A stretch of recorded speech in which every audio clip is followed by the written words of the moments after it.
Salut à tous, on se retrouve pour l'épisode 1753 du Zap Image. On commence aujourd'hui en ce mardi 8 mars avec des anniversaires bien évidemment. Et on commence tout d'abord avec le président du Real Madrid, Florentino Pérez. Il fête aujourd'hui ses 75 ans, bon anniversaire à lui. N'oubliez pas que son club, donc le Real Madrid, a fêté ses 120 ans d'histoire, c'était avant-hier. Il y a aussi l'Espagnol Hilara Mendy, fête aujourd'hui ses 32 ans. Rio Mavuba, ancien joueur par exemple de Lille, pour lui aujourd'hui ça sera 38 ans. Rémi Cabella, qui a résilié son contrat là, il y a quelques jours avec l'équipe russe de Krasnodar, pour lui aujourd'hui ça sera 32 ans. Et pour finir, c'est Moussa Niakhaté, donc un défenseur français de l'équipe de Mayence dans le championnat allemand. Il fête aujourd'hui ses 26 ans. Ensuite, on va parler de tout ce qui s'est passé hier lors de cette soirée lundi soir. Il y avait quelques matchs dans les gros championnats européens. On commence tout d'abord en Angleterre, Tottenham contre l'équipe de Everton. Et Manita, voilà pour Tottenham, un 5-0 se sont imposés. Donc un but contre son camp, Son, Harry Kane, un doublé et Reguilon buteur. Donc grosse victoire de cette équipe de Tottenham. Everton n'a pas du tout existé lors de cette rencontre. Et la forme de Tottenham sur ses 14 derniers matchs, toutes compétitions confondues. Donc en gros, c'est les montagnes russes, cette équipe des Spurs. Un coup ils gagnent, un coup ils perdent. Trop peu régulier cette équipe des Spurs. Donc voilà les gars, bon ça reste comme une belle victoire bien sûr hier.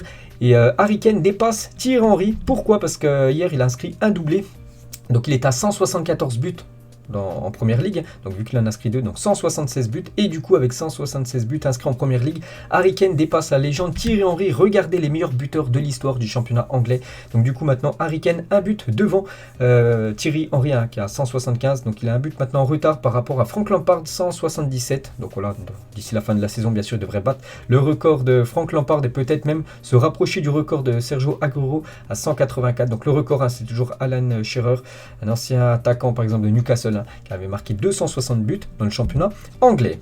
On va parler de Heung-min Son, lui aussi buteur. Et quelle saison pour l'attaquant coréen. Donc ses stats en première ligue cette saison, c'est déjà 11 buts. Ça y est, il a dépassé la barre des 10 buts et 5 passes décisives pour Heung-min Son. Donc félicitations à lui. Et Reguilon, buteur lui aussi. Donc il lui a fallu seulement que 41 secondes pour marquer en rentrant en jeu. Donc en gros, c'est le remplaçant qui a marqué le but le plus rapide de la saison en première ligue. Et Dele Alli a passé 7 ans à Tottenham avant de rejoindre Everton dans le cadre d'un accord de dernière minute le jour de la date limite. Donc en gros, il n'a pas eu le temps de dire au revoir aux supporters de Tottenham. Donc à la fin du match, le capitaine Hugo Lloris, donc le capitaine de Tottenham, s'est assuré d'avoir un bon au revoir des fans de Tottenham envers Dele Alli, qui a quitté bien sûr le club lors du dernier mercato. Donc voilà, quelques photos bien sûr de Hugo Lloris avec Dele Alli devant les supporters des Spurs. Et côté Everton, ça va pas fort pour Everton, les débuts compliqués de Frank Lampard en première ligue avec Everton. Donc en gros, sur il y a 5 matchs là, seulement une victoire, 4 défaites pour Frank Lampard qui a pris l'équipe là il y a quasiment il y a quelques mois quand même. Et Frank Lampard connaît des débuts très compliqués avec Everton. Le changement, c'est pas maintenant cette saison en première ligue. Avant Lampard, c'était 0,95 points pris par match. Avec Lampard, c'est 0,60 points pris par match. Donc en gros, c'est encore pire avec Lampard que l'ancien coach. C'était Benitez, bien sûr, du côté de Everton. Donc on peut voir bien sûr la déception de Frank Lampard. Et Jordan Pickford, donc le gardien de Everton, donc il a encaissé hier 5 buts le jour de son 28e anniversaire, parce que hier je vous l'avais dit qu'il fêtait ses 28 ans, et voilà un cadeau, un mauvais cadeau pour lui vu qu'il en a pris 5 hier lors de cette rencontre. Il y avait aussi un match en Espagne hier, Bilbao contre l'équipe de Levante. Levante un bon dernier du championnat, pourtant ils faisaient pas mal de bonnes performances là ces derniers matchs, mais bon ils se sont inclinés du côté de San Mamés 3-1, donc parfait pour cette équipe de Bilbao. On peut voir le classement, donc Bilbao avec cette victoire remonte à la 8e position et Levante toujours bon dernier de ce championnat espagnol. Et il y avait aussi un match sur le territoire français, c'était un match de Ligue 2 entre Toulouse et l'équipe de Dunkerque, donc le premier contre l'avant-dernier, et là la logique a été respectée. Toulouse s'est imposé 2-0 dans ce match, et on peut voir les stats de la partie, et on peut voir que ce joueur, Raphaël Ratao, a marqué 3 buts en rentrant en jeu avec Toulouse cette saison en championnat. Félicitations à lui. Et on va parler de ce joueur les gars. Branko van den Bomen a inscrit 4 buts sur coup franc direct depuis son arrivée à Toulouse la saison passée. C'est lui qui a ouvert le score hier dans le match. J'ai vu le but, en plus un magnifique coup franc. C'est pas son premier qu'il a marqué quand même cette saison. Il a déjà inscrit 4 depuis le début de la saison dernière.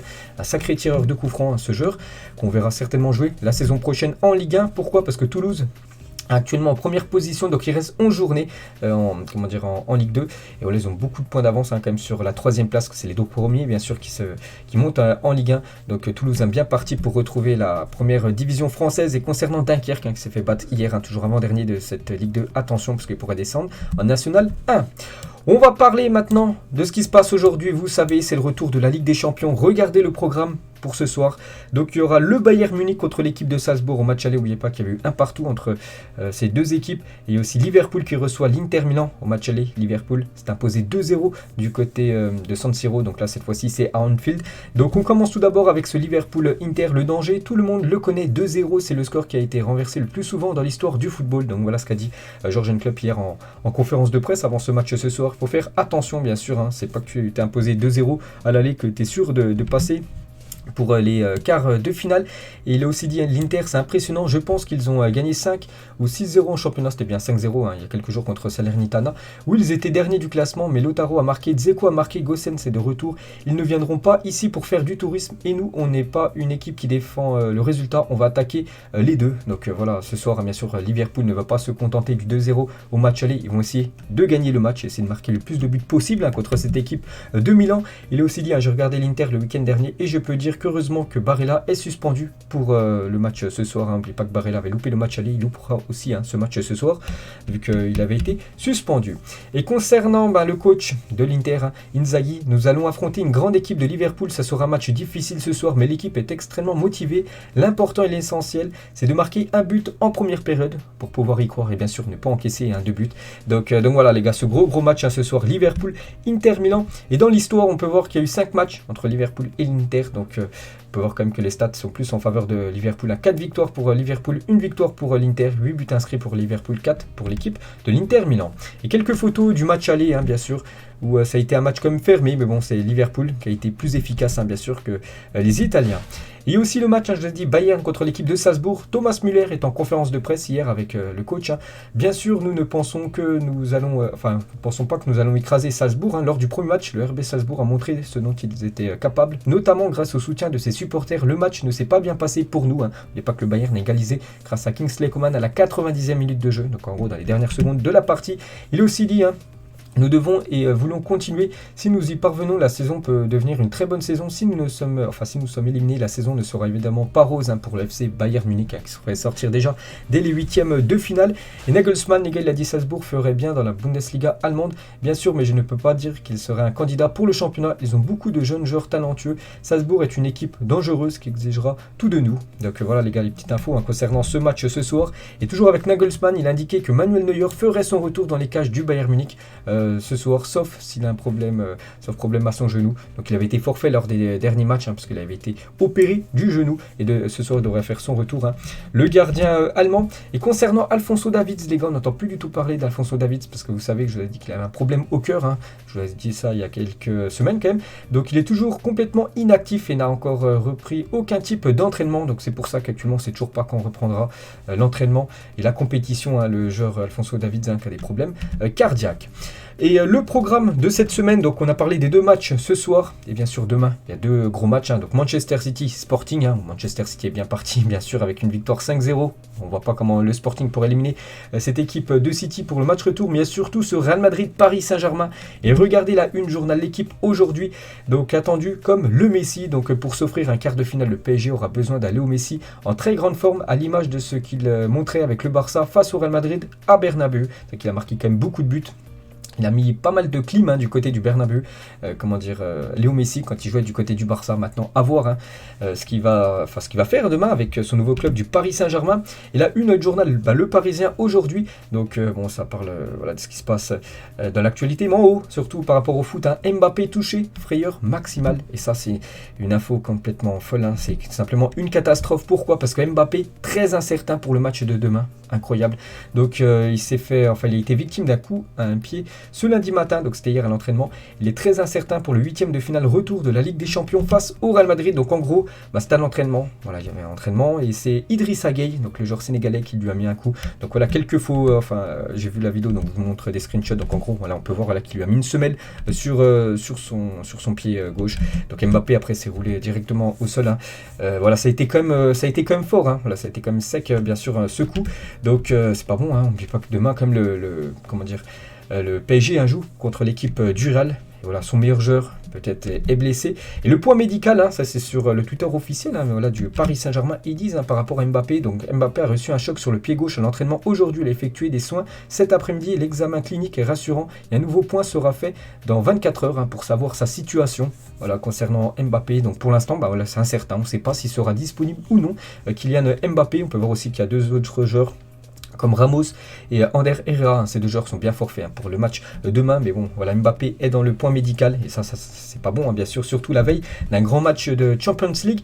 Et Mbappé hein, devrait faire quand même le voyage à Madrid et déterminer sa présence ou non pour le match lors de l'entraînement de mardi. Donc ce soir, le Paris Saint-Germain, enfin le groupe hein, du PSG va faire un petit entraînement. Toujours la veille, hein, voilà, dans le stade du Bernabéu, bien sûr. Et voilà, Mbappé va se tester s'il sera apte ou non. Bien sûr, s'il a trop de douleur, ben, il pourra peut-être pas jouer. Peut-être qu'il rentrera en cours de jeu, peut-être prendra le risque. J'en sais rien, moi, pour l'instant. Mais bon, voilà, il est incertain, tout simplement. Mais d'après l'équipe, hein, il devrait être en mesure de tenir sa place contre le Real Madrid. Bon, après, c'est le journal de l'équipe hein, voilà, qui donne cette info. Et donc, Mbappé hein, ne veut surtout pas manquer ce match face au Real, hein, parce qu'on sait qu'il est pressenti quand même du côté de Madrid. Hein, c'est son rêve de jouer du côté de Madrid. Et voilà, il rêve de jouer ce match. C'est pour ça que même si je pense qu'il a une blessure, il va essayer quand même de jouer hein, ce match, mais bon, il ne sera pas 100% bien sûr, hein, s'il a reçu comme un coup hier à l'entraînement. Et pourquoi c'est un gros coup dur hein, et c'est une catastrophe, on peut dire, pour le PSG si Mbappé venait à ne pas jouer, parce que une trop grande Mbappé dépendance au PSG, on peut dire oui, hein, bien sûr. But par match cette saison, toute compétition confondue, donc avec Mbappé, c'est 2,3 buts inscrits dans les matchs. Quand il n'est pas là, ben c'est 0,8 buts inscrits par match. Donc voilà, c'est une stat vraiment pour vous montrer l'importance de Kylian Mbappé. La preuve, hein, par exemple, contre Nice, on a bien vu que le PSG n'a marqué aucun but le week-end dernier, alors quand il était là, contre Saint-Etienne, il avait marqué 2 buts et délivré une passe décisive. Donc voilà, c'est un joueur trop important pour l'équipe parisienne, donc en espérant qu'il soit là, sinon ce sera un énorme coup dur hein, pour le Paris Saint-Germain de se priver, bien sûr, de son meilleur joueur. Et Mbappé partage un message de soutien à Gueye, parce que Gueye, c'est lui qui lui a fait la faute. Il a été, on peut dire, victime d'insultes voilà, sur ses réseaux sociaux. Donc magnifique message de Kylian Mbappé hein, qui réagit au message haineux reçu par Idrissa Gueye, le joueur sénégalais, est l'auteur du coup ayant blessé hein, Mbappé ce matin à l'entraînement. Donc Mbappé hein, sur sa story Instagram, il a mis tous ensemble, toujours ici, c'est Paris, en mentionnant tout simplement Idrissa Gueye, hein, celui qui lui a fait la faute, hein, parce que c'est vrai que Gueye, les gars, donc il a dû bloquer, voilà, pas son compte Instagram, mais juste les commentaires, parce que regardez par exemple, voilà, un screenshot, donc qu'est-ce que tu as fait à Kylian Mbappé, voilà, putain, voilà, vous pouvez voir ce qu'il y a, donc c'est honteux, hein, bien sûr, de voir ça. Donc suite aux nombreux messages reçus hein, sur ses réseaux sociaux après le coup donné à Mbappé à l'entraînement, Gueye a restreint la publication de commentaires sur son compte Instagram, et sa femme a également dû fermer hein, son espace commentaire à cause de tous les messages haineux. On va parler de toute autre chose, toujours avec ce match, mais plus de Mbappé. Bien sûr, on va parler de Neymar, les gars, qui sera en conférence de presse. Là, aujourd'hui, je crois que c'est vers les 2h hein, d'après-midi, avant le match hein, contre le Real Madrid. Donc voilà, Neymar, les gars, qui sera certainement titulaire. Les gars, conférence de presse hein, pour le joueur brésilien. Marco Verratti avant le match. Hein, il ne faut pas trop penser au match aller. On a un petit avantage, mais ça ne veut rien dire. On ne pourra pas chercher à défendre, surtout que ce n'est pas notre jeu et qu'on ne sait pas faire. Voilà ce qu'il dit. Hein. Bien sûr, le PSG demain va essayer de marquer, de ne pas défendre, hein, voilà, pas défendre ce 1-0 qu'ils ont obtenu au match aller, sinon bien sûr le PSG va s'incliner. Et toujours avec Verratti, il faudra livrer un grand match, faire encore mieux que ce qu'on a produit au parc, parce qu'on sait que ces joueurs chez eux vont forcément jouer différemment hein, par rapport au match aller. Vous avez fait un match, hein, cette équipe madrilène, on va préparer ce match comme on a préparé le match aller. Je suis sûr qu'on sera prêt hein, pour ce gros rendez-vous européen demain. Et Pochettino, il a dit, il est vrai que les paires de Casemiro et Mendy obligent l'entraîneur à chercher des solutions, mais ils ont un effectif important pour compenser ces absences au-delà d'être individuelles. La force du Real Madrid est collective. N'oubliez pas voilà, que Casemiro et Mendy, vu qu'ils ont pris un carton jaune au match aller, donc s'ils prenaient un jaune, ils étaient suspendus pour le match retour. Donc ces deux joueurs cadres hein, de l'équipe hein, seront pas là hein, pour le match. Donc ça c'est quand même une bonne nouvelle, on va dire, hein, pour le Paris Saint-Germain. Mais bon, voilà, c'est quand même la grosse team hein, du Real Madrid pour demain. Regardez normalement la compo pour Madrid demain. Donc Thibaut Courtois, bien sûr, au cage. Hein. Donc Alaba devrait commencer du coup sur le côté gauche, vu que Mendy n'est pas là. Donc, lui, normalement, qui commence dans l'axe. Du coup, ça devrait être Nacho hein, qui devrait commencer dans l'axe avec Militao, Carvajal, Camavinga à la place de Casemiro. Du coup, suspendu. Valverde à la place de Toni Kroos. pour l'instant toujours incertain, on en parlera juste après de Toni Kroos, et Modric lui bien sûr sera certainement titulaire, et devant Benzema, Vini et Marco Asensio. Et n'oubliez pas les gars les stats du match aller, hein, le PSG avait complètement dominé, effacé cette équipe du Real, 21 tirs, 3 tirs seulement pour le Real Madrid sur 3 tirs, aucune frappe cadrée, alors que le PSG, je vous ai dit, 21 tirs, 8 tirs cadrés. Heureusement qu'il y avait eu un grand Thibaut Courtois, sinon le score aurait pu être beaucoup plus lourd pour le Real, ils auraient pu encaisser 2, 3, voire 4-0 lors de ce match. Allez, donc on verra demain, ça sera je pense un match totalement différent que le match aller. Et Ancelotti l'a dit, je connais très bien le Bernabéu et ça nous motive encore plus. On sait parfaitement que nous ne jouerons pas seuls ce match car tout le madridisme sera derrière nous pour nous encourager et cela nous rend plus forts. Il dit voilà, que tout Madrid sera derrière, bien sûr, l'équipe Fagnon, l'équipe du Real Madrid demain pour soutenir bien sûr le club. Et les Ultras sûrs ont annoncé leur retour au Santiago Bernabéu mercredi pour le choc face au PSG. Donc ça c'est ActuFoot qui a mis ça. Et BFoot la même chose. Les Ultras sûrs seront de retour cette semaine au Bernabéu pour le match face au PSG. Attention les gars sur cette info, donc ils seront présents mais en dehors du stade, voilà, les Ultras de Madrid. Pourquoi? Parce que la rumeur selon laquelle les Ultras sûrs seront de retour à l'intérieur du stade est fausse. Ils seront là lorsque le bus arrivera, voilà, du côté du Bernabéu, donc à l'extérieur du stade, tout simplement. Ils ne pourront pas rentrer dans le stade, les Ultras du Real, qui sont bannis depuis 2012. Vous vous demandez pourquoi ils sont bannis, Donc pour rappel, ils sont bannis de stade pour menaces de mort et répétition et pour avoir peint le tombeau de la femme de Florentino Pérez décédée en 2012. Donc bien sûr, ils ne pourront pas rentrer dans le stade demain, mais ils accompagneront, on va dire, le bus, voilà, des joueurs jusqu'au stade demain. Et toujours avec le Real Madrid, on va parler, les dirigeants du Real se marquent bien devant le flop Ramos au PSG. Voilà, c'est un flop bien sûr, Sergio Ramos. Le Real Madrid bien content de voir l'échec de Sergio Ramos au Paris Saint-Germain d'après Foot Mercato.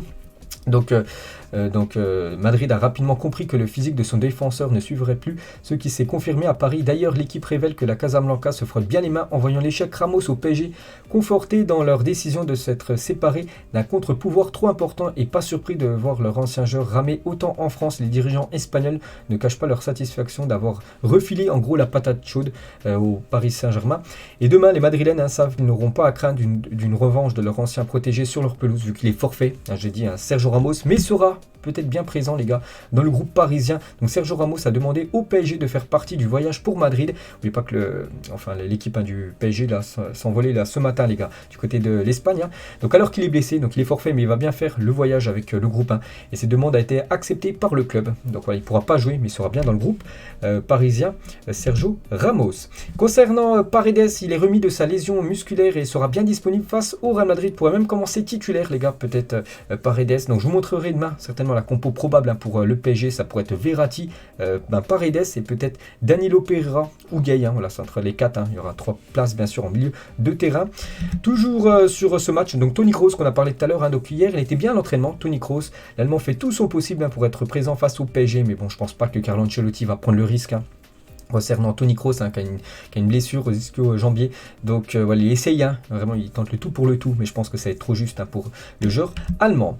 Et n'oubliez pas que c'est le néerlandais Danny McKelly qui sera l'arbitre principal du match demain entre le Real Madrid et l'équipe du Paris Saint-Germain. Et en Espagne, on peut voir les unes par exemple de Marca et ça revient sur la blessure de Kylian Mbappé. Mbappé arrivera touché à l'enfer du Bernabéu. En une de ce journal, on peut voir la faute de Gay. Et la même chose, la une journal As, en gros Mbappé en vélo, c'est-à-dire sur le banc en gros. Bon, c'est pas sûr, on sait pas s'il sera remplaçant ou titulaire. On peut voir bien sûr les photos aussi de la blessure de Kylian Mbappé. Et la une cette fois-ci de Mundo Deportivo, ça c'est plus un journal sur l'équipe du FC Barcelone. On peut voir aussi que ça parle de Mbappé en haut, mais ça parle aussi de Juan Laporta, le président du FC Barcelone. J'aurais dû amener Xavi avant en tant qu'entraîneur de cette équipe. Là, une journal Sports aussi, c'est plus un journal spécialisé sur l'équipe du Barça. Laporta se mouille. Voilà, il a fait pas mal de déclarations les gars. Donc une par exemple, la pire chose de ma première année en tant que président a été le départ forcé de Messi, parce que lui voulait faire, il a tenté le plus possible de garder bien sûr la légende Messi. Et pour ceux qui veulent avoir toutes les autres déclarations les gars de Juan Laporta, n'oubliez pas que j'ai une chaîne secondaire consacrée seulement au Barça et au Real Madrid. Tous les jours je sors une vidéo, un coup le Barça, un coup le Real Madrid. Donc aujourd'hui ça sera le Barça, donc je vous sortirai toutes les déclarations de Juan Laporta. Donc pour ceux qui veulent aller voir cette chaîne, bien sûr elle est en première ligne de description. On revient 5 ans jour pour jour en arrière, c'était aussi un 8 mars, c'était le 8 mars 2017, je pense que vous vous souvenez tous. Le Barça signait la remontada historique face au Paris Saint-Germain, donc un petit rappel, le PSG s'est imposé 4-0 au match aller, donc voilà, le PSG était très bien parti pour se qualifier pour les huitièmes de finale. Non, pas du tout les gars, vu que Sergi Roberto avait inscrit le 6e but à la 93e minute à peu près. Le PSG a manqué un but juste avant la 91e minute, ils avaient encaissé 2 buts en l'espace de 2 minutes, et du coup le Barça les gars faisait une remontada historique, 6-1, c'était il y a 5 ans jour pour jour, ce match, c'était un 8 mars, donc voilà les gars, donc inqualifiable, c'était le lendemain. La une du journal L'équipe, voilà, tout le monde était sous le choc bien sûr par rapport à cette prestation désastreuse du Paris Saint-Germain. Concernant le Barça maintenant actuellement, donc le Barça ne joue plus en Ligue des Champions, il joue en Europa League, il joue après-demain, l'équipe aura un jour de congé qui sera demain, donc aujourd'hui là il n'y a pas d'entraînement côté FC Barcelone bien sûr, il prépare le match contre le Galatasaray, ça sera jeudi soir. On va parler un petit peu info transfert. Et concernant l'Ukraine, les gars, donc officiel, la FIFA a confirmé la mise en place d'un mercato exceptionnel avec le championnat ukrainien, le championnat russe. Les joueurs et les entraîneurs seront considérés comme hors contrat jusqu'au 30 juin 2022 et seront libres de signer un contrat avec un autre club sans risquer des conséquences. Donc en gros, là, un joueur comme David Neres, là, qui a rejoint l'équipe du Shakhtar. Donc là, s'il veut, il peut quitter son club gratuitement et rejoindre le club qu'il veut. Donc le club, par exemple, je sais pas, c'est l'équipe de Liverpool qui veut l'accueillir. Donc Liverpool ne paiera aucun montant de transfert. Il arriverait gratuitement. Donc voilà, ça peut être vraiment des belles pistes pour pas mal de clubs d'accueillir des joueurs, vu que vous savez que le championnat ukrainien est suspendu, on ne sait pas pendant combien de temps. Donc voilà les gars, ce sera un mercato exceptionnel bien sûr, ce qui se passe actuellement. On va parler de Ole Luzny, donc ancien joueur d'Arsenal et capitaine de l'Ukraine, a décidé de rejoindre l'armée pour défendre son pays contre l'invasion russe. Comme tous les Ukrainiens dévoués, je suis avec tout mon peuple qui défend notre patrie. Donc lui, il va prendre direction la guerre bien sûr pour défendre l'Ukraine. Le message de Tchétchenko, je vous le demande, ouvrez vos cœurs à mon peuple, aux femmes, aux enfants, aux personnes âgées qui ont tellement besoin de votre aide. Faites-leur ressentir ce que vous m'avez fait ressentir à l'époque quand il était footballeur. Donc il était en pleurs lors de cette interview hier. L'ancienne légende et ancien ballon d'or, Tchétchenko. Le match Ukraine-France Espoir comptant pour l'Euro 2023 est annulé. Donc certainement il sera joué à une date ultérieure. Voilà, il ne pourra pas se jouer en Ukraine, c'est impossible bien sûr qu'un match de football pour l'instant se déroule sur le territoire ukrainien. Robert Lewandowski a rompu son contrat avec Huawei, accusé de collaborer avec la Russie. Une petite info concernant l'attaquant polonais. Et un employé du Bayern a été licencié pour propos racistes envers Eric Maxime Choupo-Moting et Serge Gnabry. Donc voilà une petite info les gars concernant cette équipe bavaroise. Regardez les 3 joueurs nommés pour le titre de joueur du mois de février en Ligue 1. On a le choix entre Martin Terrier, donc l'attaquant de Rennes, Milik, l'attaquant marseillais, et Kylian Mbappé, l'attaquant parisien. Donc je pense les gars, de nouveau, ça sera Mbappé qui remportera ce trophée tellement qu'il a été décisif lors du dernier mois. Regardez les équipes qui ont le plus la possession du côté du championnat anglais, sans surprise. C'est Manchester City, chaque match en moyenne c'est 67% de possession de balle pour City qui devance Liverpool, et Chelsea en 3e position. Regardez les clubs de Première Ligue ayant remporté le plus de points en 2022 depuis janvier. Donc Liverpool en tête 22, City 2e 19, et en 3e position c'est Newcastle, Newcastle qui était dernier il y a quelques mois. Donc maintenant ils remontent très fort dans ce classement, je crois qu'ils sont aux alentours de la 13e place à peu près. Donc 17 points pris quand même par les Magpies depuis janvier 2022. Et toujours avec les gros championnats, regardez actuellement le top 5 des plus gros championnats en Europe, donc en Angleterre. Donc à chaque fois je vous donnais mon favori, pour moi bien sûr là il reste 10 matchs par exemple pour City. Il y a 28 matchs, Liverpool 27 matchs, il en reste 11 pour Liverpool. Donc je pense bien sûr que City remportera ce championnat. Donc n'oubliez pas qu'il y aura City contre Liverpool, je crois que le match est prévu dans un mois, le 10 avril prochain. En France, donc bien sûr, le Paris Saint-Germain sera champion. Il reste 11 journées en Ligue 1. Donc le PSG après, avec Nice et Marseille qui terminera deuxième. Il y a Rennes aussi qui revient très fort derrière. Donc à voir. En Espagne, le Real Madrid, un sacré matelas confortable sur l'équipe de Séville deuxième. Le Barça remonte très très fort dans ce classement, les gars. Le Barça, un match en retard par rapport à toutes les équipes. Donc voilà, s'ils gagnent leur match en retard, ils pourraient remonter à 51 points. Donc le match en retard, c'est contre le Rayo Vallecano. En Allemagne, bien sûr, ça sera certainement le Bayern Munich qui sera champion de nouveau du championnat de Bundesliga. En Italie, là, ça va être vraiment très très chaud entre 3 équipes, je pense, Milan, l'Inter et Naples. Même la Juventus, ça va être chaud pour la Juventus, il faudrait que les autres devant en perdent. Et voilà, tout reste jouable pour le Scudetto du côté de l'Italie. En Turquie, les gars, en Turquie, on peut dire que le champion, on le connaît, c'est Trabzonspor, 67 points. Le deuxième, c'est Konyaspor, 52 points. Donc il y a quasiment, je crois, 15 points d'écart à l'heure savoir qu'il reste plus que 10 matchs. Donc encore quelques victoires pour Trabzonspor et ils seront officiellement champions de Turquie. Ils ont perdu que seulement un match cette saison comme cette équipe de Trabzonspor. Du côté du championnat néerlandais, c'est l'Ajax qui devance de 2 points l'équipe du PSV. N'oubliez pas que ces deux équipes s'affronteront en finale de Coupe des Pays-Bas lors du mois prochain. Donc voilà, c'est très très serré, bien sûr, avantage à l'Ajax. Et pour finir les gars avec le championnat portugais, donc Porto, là aussi Porto bien parti pour gagner ce championnat portugais. Ils ont 6 points d'avance sur l'équipe du Sporting. Donc le Benfica 3e, donc voilà les 3 plus grosses équipes bien sûr portugaises toujours sur le podium. Et une petite info concernant l'équipe de Porto, donc après la défaite de l'Olympiakos hier, donc voilà, l'Olympiakos dans le championnat grec s'est fait battre contre Aris 2-1, donc c'est la première défaite de l'Olympiakos cette saison. On peut voir, voilà, une défaite, bon aussi, bien parti pour remporter ce championnat. Ils ont 12 points d'avance sur le deuxième. Bref, donc il ne reste plus que Porto et Lincoln Red donc c'est une équipe dans le championnat de Gibraltar qui sont invaincus en championnat dans les premières divisions européennes. Donc voilà, l'équipe de Porto que j'ai montré juste avant, on peut voir, lose, donc aucune défaite les gars, il n'y a que Porto et cette équipe en Gibraltar, dans le championnat de Gibraltar, qui n'ont pas perdu cette saison en Europe. Regardez les meilleurs buteurs du top 5 européen en championnat. Donc le premier c'est Lewandowski, 28 buts pour Robert Lewandowski devant. Ils sont 3, même 4 à 20 buts. Schick, Immobile, Vlahovic et Benzema, 20 buts pour tous ces joueurs. On peut voir quelques Français comme Ben Yedder ou même Modeste à la 9e et 10e position.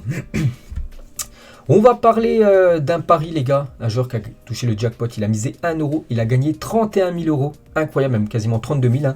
Donc il a mis pas mal de matchs, regardez tous les matchs. Et il a tout eu bon, pourtant il a mis quand même des matchs où c'est avec des grosses cotes. Le Bayern Munich contre Bayer Leverkusen, il a mis match nul.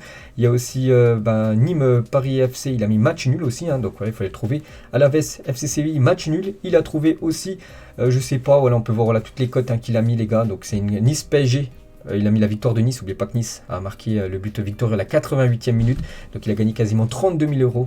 Voilà, donc félicitations à lui, il a validé une cote à plus de 21 272, incroyable.